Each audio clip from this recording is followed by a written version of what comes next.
अगर डर को परिभाषित किया जाए तो उसमें एक जीव बिल्कुल सटीक बैठता है, जिसके विशालकाय शरीर, तेज नुकीले पंजों और खून की भूख के सामने बड़े से बड़े जीवों के पसीने छूट जाते थे। वह आतंक कोई और नहीं बल्कि स्पाइनोसोरस ही था, जो लेट क्रिटिशियस पीरियड में जमीन में रहने वाले जीवों से लेकर पानी में रहने वाले जिंदगियों के लिए खतरा बने हुए थे। और ये शिकारी नॉर्थ अफ्रीका के जीवों के लिए लगभग 4 करोड़ सालों तक मौत बनकर चारों ओर घूमा करते थे।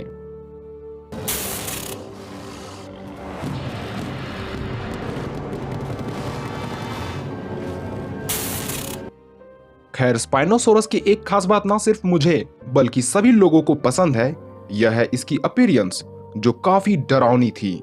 और इस जैसा डरावना दिखने वाला जीव शायद धरती पर आज तक पैदा नहीं हुआ।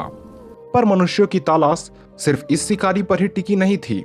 धरती पर कई और ऐसे जीव थे जो दिखने में भले ही स्पाइनो से डरावना ना लगे, पर इसके ताकत के आगे प्री हिस्ट्रिक टाइम में दुनिया के सभी जीव झुका करते थे। तो वीडियो में अंत तक बने रहें, क्योंकि हम बात करेंगे कुछ ऐसे जीवों की जो एक स्पाइनो को कड़ी टक्कर दे सकता था या यहां तक कि उसे मार भी सकता था।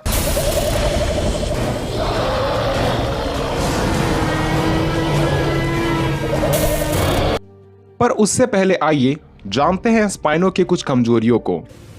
हालांकि स्पाइनो काफी पुराने और कार्निवोरस डायनो के सबसे विशाल जीव थे और इसे इसके स्पाइन्स डरावना दिखने में ही इसकी मदद नहीं करते थे, बल्कि ये स्पाइन्स और भी मायनों में उपयोगी थे। खासकर जब तैरते वक्त इसकी दिशा बदलनी होती थी, तब इसके स्पाइन्स इसकी काफी मदद करते थे।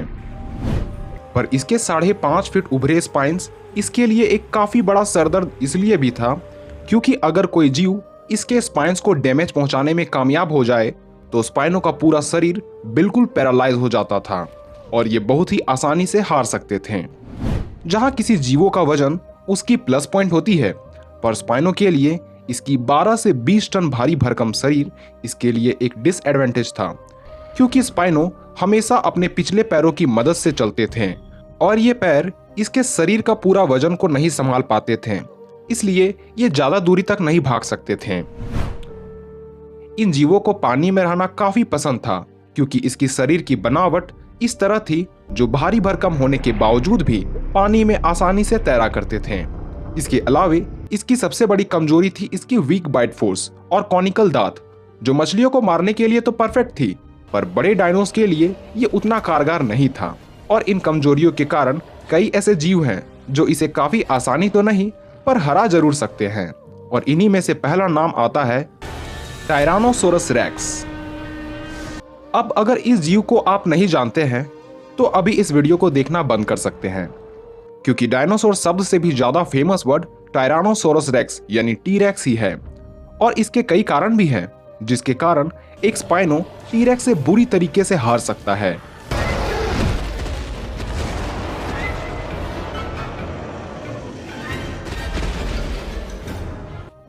माना इस जीव का आकार स्पाइनो जितना तो नहीं था और ना ही इसके आर्म स्पाइनो जितने फंक्शनल थे, पर जमीन में टी-रेक्स की war experience, bite force, binocular vision के आगे एक स्पाइनो कुछ ही देरी तक टिक पाता। और इसके बैटल पर एक वीडियो मैंने पहले ही अपलोड कर रखी है। And thanks to all viewers जिन्होंने इस वीडियो को 2 लाख से भी ज्यादा व्यूज दिए। तो बढ़ते हैं दूसरे डायनोस की ओर, जो है कारकेरोडोंटोसोरस। अब जितना खतरनाक इसका नाम है, इससे कहीं अधिक ये जीव खतरनाक हुआ करते थे। और इस लिस्ट में यह एक ऐसा जीव है जिसकी लड़ाई मोस्ट प्रोबेबली स्पाइनो से हुई होगी, क्योंकि ये एक ही टाइम पीरियड और एक ही प्लेस में पाए जाते थे। और इस जीव का नाम का अर्थ भी शार्क जैसे दांतों वाला छिपकली होता है, जिसे आप एलोसोरस का रिश्तेदार कह सकते हैं। पर ये उससे 4 गुना बड़े आकार के हुआ करते थे, जो स्पाइनो के आकार से कम ही था, पर इसके 16 सेंटीमीटर लंबे दांत इसे जायंट किलर बनाता था। और ऊंचाई में 13 मीटर लंबे और 7 टन भारी होने के कारण इसे बड़े जीवों की भूख होती थी और खाने के लिए ये अपने स्पीसीज के जीवों तक को मारने के लिए नहीं कतराते थे। और इसकी भोजन की लूट मार में स्पाइनो भी शामिल हुआ करता था और कई बार कारकेरोडोंटोसोरस स्पाइनो को अपना भोजन छूने तक नहीं देते थे।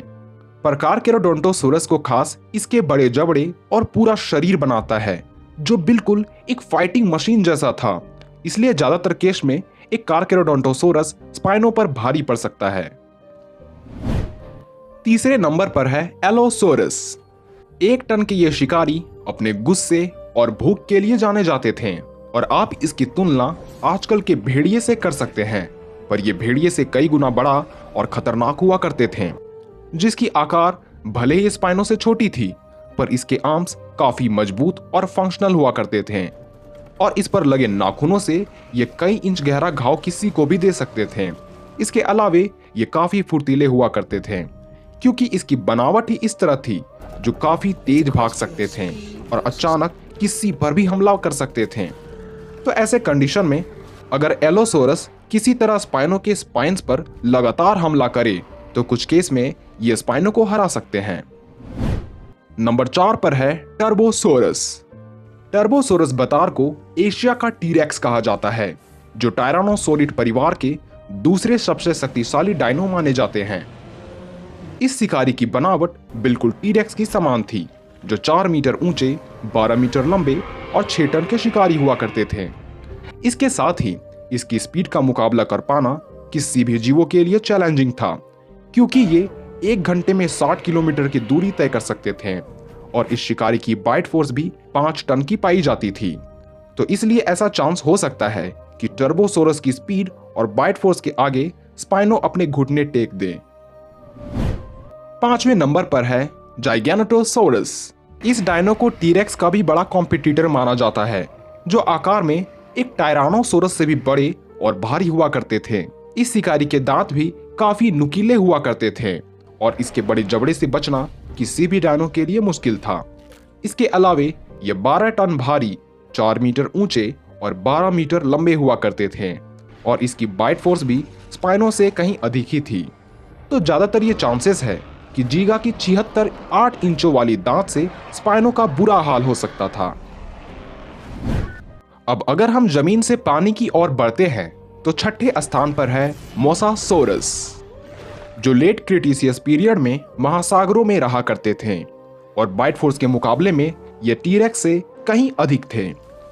इस जीव की ताकत आपने जुरासिक वर्ल्ड में जरूर देखी होगी, जिन्होंने एक इंडोमाइनस रेक्स को खिलौने की तरह निगल गया था। तो जरा सोचिए, पानी का सबसे खूंखार शिकारी स्पाइनो की क्या हाल कर सकता है। और भी ऐसे कुछ जीव हैं जो स्पाइनो को कड़ी टक्कर दे सकते हैं। तो अगर आपको उसका नाम पता हो तो हमें कमेंट में जरूर लिखें और हमारे चैनल पर अगर आप नए हैं तो सब्सक्राइब का बटन जरूर प्रेस करें।